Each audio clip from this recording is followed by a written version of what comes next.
I'm Nathan Gita. And I'm Aaron Ekman. From BC's northern capital. Welcome to the Ram and Stag Show. Well, Aaron, why don't you tell us what your opening position is? Well, universal basic income, Nathan, is one of those strange issues where conservatives seem oddly progressive and many progressives turn frightfully conservative. For better or worse, the economy we seem to prefer requires each of us to hold down a job. And if we don't do that, we risk either starving or, in the case of the North, freezing to death. The contradiction inherent in this system is that there simply aren't enough jobs to go around, and increasingly the majority of new jobs available simply don't pay the bills. If left unchecked, this contradiction can spark significant political movements, and they're often not progressive at all. It's a historical fact that the common denominator preceding the rise of most fascist regimes is mass unemployment and economic instability. And so we've devised all sorts of schemes aimed at reconciling this contradiction. One of them is welfare, also unemployment insurance, old age security, disability benefits, the list goes on, all of which are meant to transfer funds to people we've deemed to need the money most. The result has been the erection of entire government ministries in British Columbia, employing thousands of people whose sole job it is to determine who is eligible for payment and who is not. The process is called means testing, and it's the opposite of universal programs such as our healthcare system, because it employs condition or wealth-based discrimination to target money to some groups while excluding others. Universal programs provide a benefit to everyone based on their citizenship, whereas means testing represents all the factors a government would use to disqualify you from a benefit. Like, for instance, you got hurt somewhere other than work, or you don't have a disability, or you make too much money, or conceivably, in the not too distant future, the color of your skin is wrong. That's what's meant by means testing, and progressives are just as addicted to it as many conservatives traditionally have been, but for very different reasons. For some conservatives, the idea that anyone might receive any sum of money without having worked in the traditional sense to earn it is abhorrent. They hate it. They consider it a reward for laziness. For these types of conservatives, means testing is often employed to frustrate the highest possible number of benefit applicants in hopes that they might in future define the program as underutilized, thus providing them with the rationale to shut it down. These such conservatives often traditionally represent the interests of employers, both small and large, and often complain that providing a universal minimum income creates a disincentive to work, which they see as economically counterintuitive. Progressives like means testing because it requires a lot of staff to go over the benefit applications, which in the case of the public sector means more union members and more union dues. And I don't mean that as a criticism, it's simply a fact. This is very rarely ever mentioned because it's hardly a popular position. More often, rather, progressives will claim that means testing ensures the benefit won't be wasted on the rich. But when it comes to the discussion of a universal basic income, a rather pesky contradiction emerges here from progressives who say they're concerned about growing income inequality between the rich and the poor.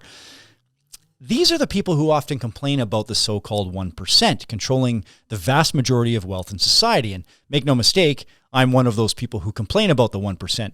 But do you see the contradiction here? The point is that the wealthiest comprise such a tiny fractional segment of our population. They're so small that when we talk about a universal minimum income program remitting you, let's say $1,000 or a $2,000 check every month simply because you're a citizen, well, as far as inefficiencies goes, 1% barely even registers. In fact, providing $2,000 per month to British Columbian millionaires and billionaires is far cheaper for the BC taxpayer than paying for all the bureaucratic infrastructure required to disqualify that same 1%. When presented with this reality, progressives often retreat to the argument that the threat of a universal basic income is that it replaces other necessary benefits like welfare, disability insurance, old age security, etc. Here, progressives are not entirely wrong. Indeed, UBI adherents on the right, like the Fraser Institute and even Milton Friedman in his discussion of the similarly minded negative income tax, do intend for a UBI to replace these things. But despite this motivation, it's a mistake for progressives to associate a universal basic income with the same disdain they have for the right's efforts to cut social programs. A universal basic income is only a Trojan horse for cuts to social programs if progressives allow conservatives to use it that way. And keep in mind, conservatives have never before needed such an excuse to cut taxpayer services. They'll do it with or without a UBI to point to. The reality is, a UBI can exist alongside any existing government service or benefit, just as private pensions coexist with the Canada Pension Plan, and old age security, welfare coexists with the disability insurance, all of which used to coexist with the old BC Family Allowance benefit. What distinguishes all these programs from a UBI is that just like universal healthcare in Canada, qualification to receive a universal basic income requires nothing more than your citizenship. It's entirely possible that a UBI might reduce the amount one receives from one government agency, but the total amount one receives per month doesn't have to change. And if a recipient now receives the same amount of money via UBI rather than some means-tested program, it eliminates the possibility that someday they'll fail the means test and no longer qualify for that money. So if a new government initiative can be devised to make the distribution of needed funds to people who need it the most more efficient and reliable, then surely we should shut down some of the old less efficient means-tested programs, yes? Well, when presented with this reality, progressives who remain opposed to a UBI are forced to retreat to their underlying and vastly unpopular argument, which is that shutting down old inefficient programs might eliminate some public sector jobs. And unless you're talking about the environment versus private sector jobs, for which progressive concern is registered at a distant second, very few progressives today will entertain any policy which threatens any number of public sector jobs. And this absolutely includes a universal basic income, which is, rather ironically, the one program which most efficiently mitigates the risk of job loss. Now, I'm not going to try today to convince you that a universal basic income is our province's best immediate step towards weathering the coming economic storms. We will have that conversation soon, but today I just want to highlight this one glaring contradiction on the left, which views itself as a progressive force for change in society. The moment you argue to protect some tradition or program based solely on the financial welfare of that program's bureaucracy, you cease to be a progressive. It doesn't matter which political party you hold a membership in. If you oppose changing or improving a government program because you're primarily concerned about the employment impact it will have on the bureaucracy, even if that change would literally put more money in the pockets of those who need it, you are by definition a conservative. All bureaucracies, given enough time, however well-intentioned, will eventually grow self-awareness and work to preserve their own existence. It's the nature of human group self-preservation. It's the exact same drive which prompts workers to organize unions, to fight for contracts, and to conserve or protect the gains they win. The challenge for progressives, however, is to remember that unions were created to defend the rights of workers, not the indefinite proliferation of outdated bureaucracies. Progressives fought hard in previous generations for the social programs we have today. The hardest fight was for universal health care. But every single one of these programs was an attempt to put a Band-Aid on the gaping wound that capitalism is destined to reopen in our society. If it were up to me, we'd forget about the Band-Aids and focus our attention on the source of the wound. But that's for another day. For as long as we insist on organizing our economy along capitalistic lines, the bandages will need to be changed regularly. And if progressives insist on directing their efforts towards defending the old Band-Aid brand over any other possible innovative alternative, particularly one like a universal basic income, which actually achieves their stated end goals more quickly and more efficiently, then a political realignment is indeed occurring in British Columbia, in which self-identified progressives come to embody the most conservative elements of society. It's part of the reason union density continues to decline, even though working conditions for workers are becoming worse. And it's part of the reason an increasing number of union voters have been trending towards more conservative political parties. And so it was really interesting to me, Nathan, and quite disappointing actually, that after the BCNDP government was elected with some hope that they would explore universal basic income, they spent $2 million for a 2-year project at a UBC, which was run primarily by an economist by the name of David Green. And after 2 years of studies and putting together a number of papers, spending $2 million of taxpayer funds, they came back with a recommendation that said, basically, all we need to do is give more money to the programs that already exist, and that should help us get through whatever problem we're facing currently, which to me is the most conservative approach possible from a so-called progressive government, and demonstrates to me that the New Democratic Party in British Columbia was never, ever interested in seriously entertaining or conducting an experiment on universal basic income in the province. One of the things that was really interesting was that this got brought up inside of the BC political panel that I participated in with our good friend of the show, Stuart Parker. And one of the things that we were talking about was exactly this, that and I brought up these exact same points, that obviously a lot of this had to do with the public sector wanting to kind of protect its own territory. I don't have a problem with public sector workers, especially on the front line where people actually need them. That's always, I find, to be the biggest thing, is that managerial classes grow, but the frontline workers shrink. Like, we could fix a lot of problems throughout Northern Health, throughout all of our healthcare systems in this country, if we essentially did a decimation of the managerial class and took those salaries and put them back to frontline. But that's a different question for a different time. The issue right here, though, is that we know that just handing people money is actually the quickest way to get things just rolling. Right? Circulate funds to the circulate economy, money. To circulate money. And the thing is, I'm actually a really big anti-non-currency guy. I hate everything that's non-currency. And I know this is going to be bad. I know people are going to hate this, but I hate Aeroplan. Okay, I hate Aeroplan. I hate all non-currency based items, because it's just like benefits and contracts, right? Benefits are in lieu of salary, right? So for you progressives out there who are bougie, right, and you don't, and so like, oh, I really like my Aeroplan thing. When's the last time you were in a union contract? Because I mean, if you're progressive and you're bougie, then you're probably some kind of academic. I'm sorry. And therefore, ergo, ipso facto, last time you were in a union contract, they said, well, we can't give you more money, but we can give you more, I don't know, dental or whatever. Something you're never going to use, something that's very rare, or they're going to make sure you can be disallowed it. Why didn't they just give you more money? And it's the same thing. Like, give me cash back. Dental's probably a bad example. Well, probably. Like maybe a trip to Hawaii every year. Well, any, more. Well, because everybody uses dentists, but. Well, I mean, I haven't been to the dentist in years, but I guess that is a bad example. But that's not the point. The point is this, that fundamentally, they're giving you something that they hope you don't use, right?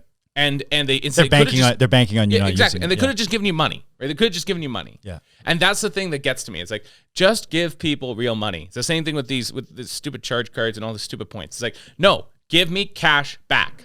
That's it. Well, the one thing, like I had obviously a lot of criticisms about the Trump presidency, but the one thing that I thought he was on the right track with at the outset of the pandemic was entertaining this idea of just cutting a $2,000 check to everybody right away. And I think if he had sort of campaigned on that harder, he probably would have done a bit better. Although, really, I mean, he was proposing this back in March, and he had until November to try to get it through.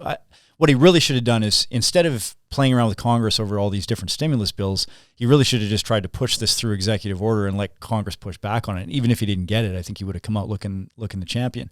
But there's actually, it actually made economic sense. If the problem that you're facing is that you have to lock everything down and shut the economy down, and the best way to sort of pull out of that is to try to circulate money somehow, but nobody's got any bloody money because nobody's got a bloody job anymore, well, that's the perfect time, if any, to start cutting people's checks instead of putting them through all sorts of means testing. And I could see right from the beginning, and started complaining loudly about it, that the Liberal Party, quite predictably in Canada, was going to try to push any support out to working folks through these existing means tested programs.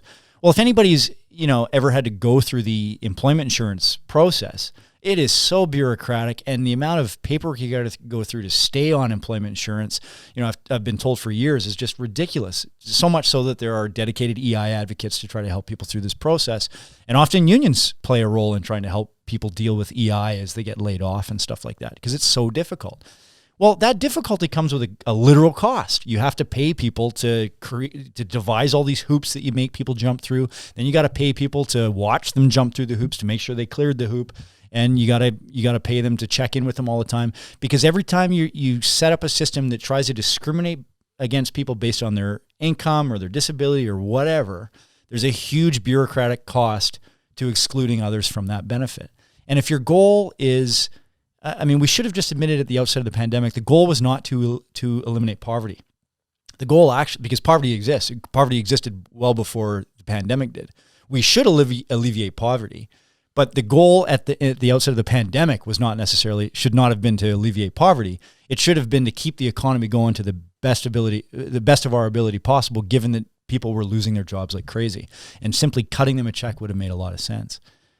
And we did that in some ways with the CERB. But again, all means tested. It was means tested to a point, and of course it was taxable. And of course, I didn't hold back any of that money. I was going to keep it for April 2021. Are you kidding me? Well, but think of the costs that went into determining who was eligible for it, and think of the additional costs now to the taxpayer in the government having to go back to try to recoup money that they think was paid out in error. I mean, it's just ridiculous. Just cut everybody a check. And if a couple of billionaires get $1,000 or $2,000, which is just literally nothing to them, it's probably more beneficial for them to give it to charity and get the tax break. It just doesn't, it's not even going to register. And it's such a small percentage of the population. I mean, the big expense is getting those checks out to everybody who really needs it. And so, I'm sorry, but so what? If somebody who is on welfare gets a little bit more money through a universal basic income, but welfare gets taken away. As long as at the end of every month, they've actually got the same amount of money or more. And the disincentive argument, of course, to work it's not entirely inaccurate. I know back in the 70s, they had what was called, in Manitoba, they had what was called the MINCOME, the Manitoba minimal income, basically. And it was a short little experiment they did with this one economist from the who ran it, and he said, look, it actually didn't. After we concluded the experiment, or they got close to concluding, it got shut down pretty quick. I think when the government changed, and it was an NDP government that initiated it. But he said, look, we didn't actually find any evidence that there was a down spike in incentive to work. We know that there's been some American experiments that try to quantify it between 5 to 10% of a drop in incentivization of work. But they just finished up a free run of this in Stockton, California. And I just saw the former mayor of Stockton, California, talking about how there was, they saw the opposite. It wasn't that there was a decline in people's incentive to work. There was a slight, there was more protection. Those people no longer had to take shitty jobs that didn't pay very much, right? There was a disincentive to working crappy jobs for very little money. But those people didn't just sit at home. They would try to, they go to school to try to upskill so they could get jobs that paid better. That's what they reported doing, spending their time doing. But nobody can live on $1,000 a month or even $2,000 a month, especially for a family, is virtually impossible. So people still have to work. But here's the point. We've decided that we've got this economy where you have to have a job or you're going to die, right? But then there's not enough jobs for everybody. And a lot of the jobs that do exist, they're not good enough. And if you actually look at the number of jobs in our economy, we could probably quantify that 75% of them are just garbage. They don't even need to exist, So we've got ourselves into this sort of downward spiral that you have to have a job to live. And there's not enough jobs for everybody. So our politicians are constantly just trying to create jobs through the private sector, yes, but we don't care about what the jobs are. We don't care if they're helpful to society or not. It just matters that everybody has a bloody job. And so we spend all these resources just trying to keep everybody employed. Whereas if we had a better system where we reduce the number of hours that everybody had to work every day. So instead of, if you got one job and two people, instead of having an 8-hour shift, just have 2 4-hour shifts, and the universal basic income makes up the rest. And then all of the things that humans can get up to in their free time. I don't care if you spend all of your extra hours because you got a UBI not working instead of sitting in church. To me, that's better than you spending that time, working for somebody else.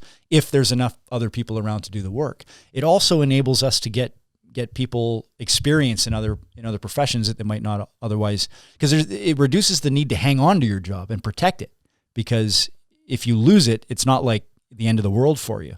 So you can actually, provide more space for people to come in and get more. So I would, in this total utopian world, for instance, I could spend 4 hours a week or whatever working with sanitation services to learn how that works.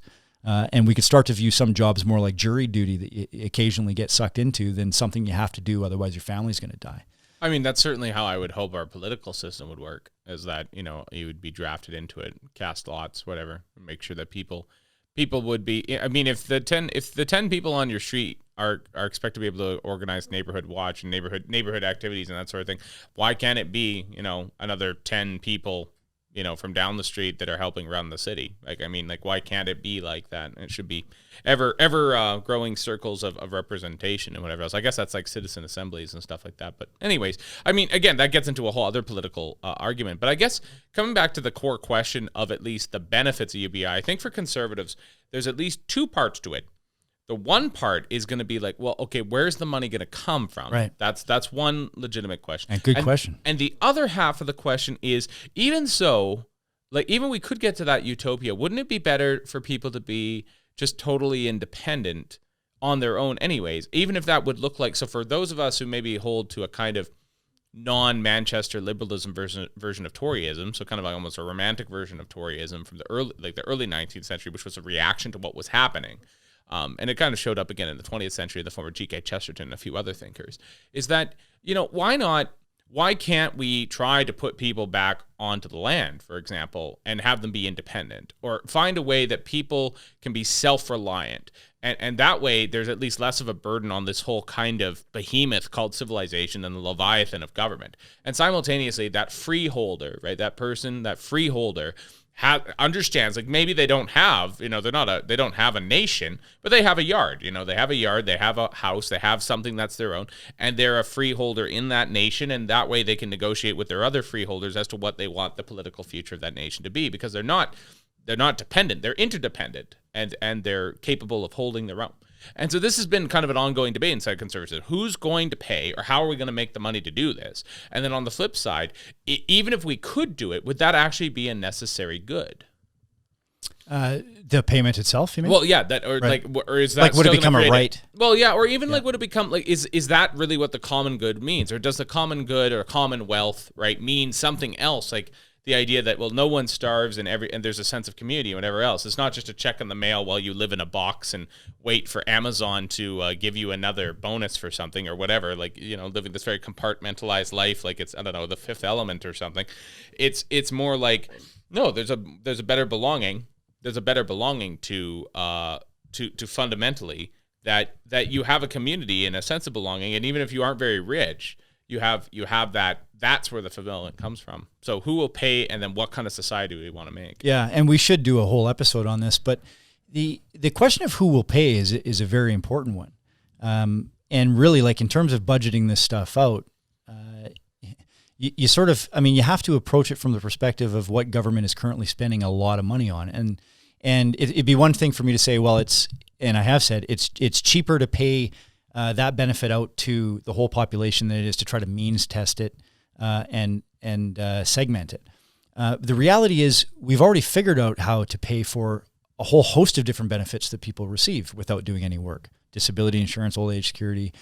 Now, you can make the argument in case of pensions and old age security that people work their whole lives and it's sort of a forced savings program. That's fair comment. And EI is something we pay into. Same thing as well. And so obviously UBI from its, you have to understand UBI is fundamentally a government program. So how you pay for it is a very simple question that most people just shy away from because it involves the T word, right? It's paid for through public taxation. The question is, like, how do you get enough money from public taxation? Well, you can't really raise taxes well and above what they're already at under the current framework. You could certainly change the way taxes are collected. But what's important for people to understand is that, like, a UBI, what I actually liked about the SOCRED approach to this back in the 1930s with the social credit program over universal basic income is that the amount that was paid out was not the same amount. Like, it wasn't a flat rate every month. So it wasn't a guaranteed income. It was more of a dividend, right?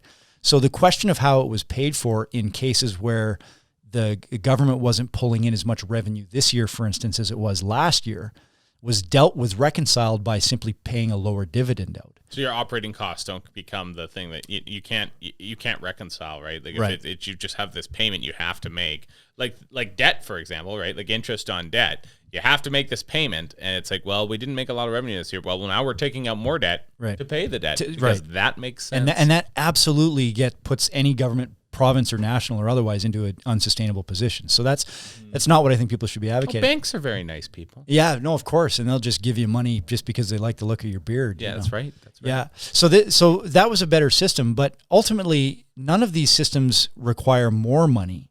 They just require a different allocation of money.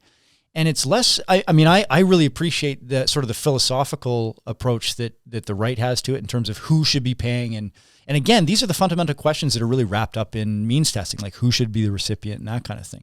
Well, the answer to the question of who pays is us, obviously. And the left tries to shy away from this because they're worried they're going to get beat up over the head by conservatives. Well, I mean, how else do you pay for something like this? We shouldn't shy away from that. But the other question about whether we should is certainly open for debate.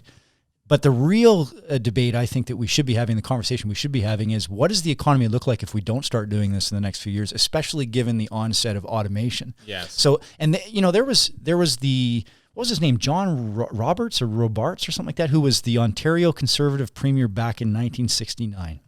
And he's kind of famous for having spoken out in favor way back then for basically what was he was calling a universal basic income, because he was worried back in the late 60s that automation was going to exacerbate this problem where the economy just didn't produce enough jobs for everybody. And he understood, as well as we all do, that we live in this economy where if you don't have a job, you're in a lot of trouble, right? Mm-hmm. So he was already trying to theorize back then, as many people were. And, and it's not like he came up with this on his own. I mean, the Eberhard Socrates had existed in the 30s already when he was a young man. And they were already grappling with this. But the reality is, especially when a pandemic comes through like this, all of these jobs that have sort of proliferated, not because they're the primary industries, not because they're private sector jobs that are generally resource based, which is, let's be honest, that's where the wealth comes from. Yes. That's where the source of it comes from. You have to dig something out of the ground. You got to mow something off the lawn. Yeah. Or pull something out of the water, and everything else is sort of flows from that in some respect. All the small businesses, all the services, people often sort of criticize me when I talk about this stuff. They say, well, look, the old resource jobs just don't really drive the economy in British Columbia anymore because a minority of people are actually working in them, which is numerically true. But that's the foundation under which from which all of the service sector jobs that dominate the rest of the economy are derived. I had to reference this with somebody the other day. This wasn't a dishonest question, or wasn't a dismissive one about resource sector jobs. So they just said, "Oh, but do you really think the town wouldn't exist anymore if the pulp mill went away?" I said, "Do you know? Think about it. Yeah. Where's the pipeline go? Yeah. Why do they need that energy? Think about the power plant downtown that's heating all that other stuff.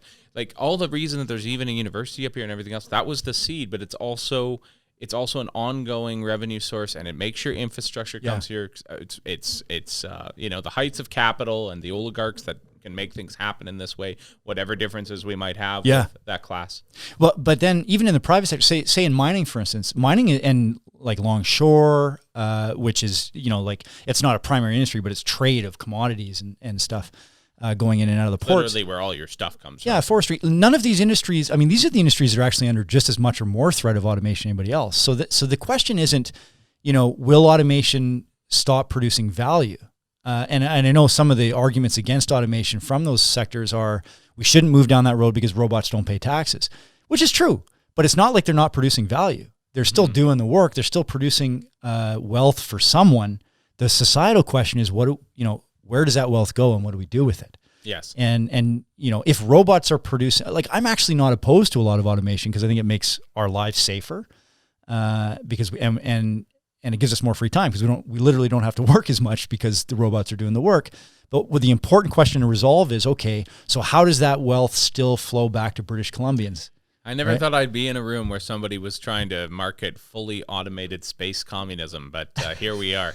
I mean, luxury space communism, to be clear. I think so. But here's another thing when it comes to kind of a conservative. This isn't that far off, though. We're like literally a few years away from this. Well, in different pieces, certainly. Yeah. It might very well be, if we don't get this right, it's going to turn into a plantation. With robots, and so we're not even going to be given the credence of being people who are on the plantation who are not being paid for our services. There'll be some really rich oligarchs that are with some robot armies, not even being fed, and a whole bunch of poor people. Yeah, right? There you go. Yeah, there you go. I feel like I saw that movie once. The thing is that so there's another place where conservatives kind of balk a little bit, but I think a kind of middle road. I don't know why I keep using the term broad church, but kind of a middle of the road conservative or hardware store conservative could be like, okay, that's interesting. That'd be great. I'd love to never work again, I guess. That'd be kind of fun. Or do my own projects and work in my own yard. That's all great.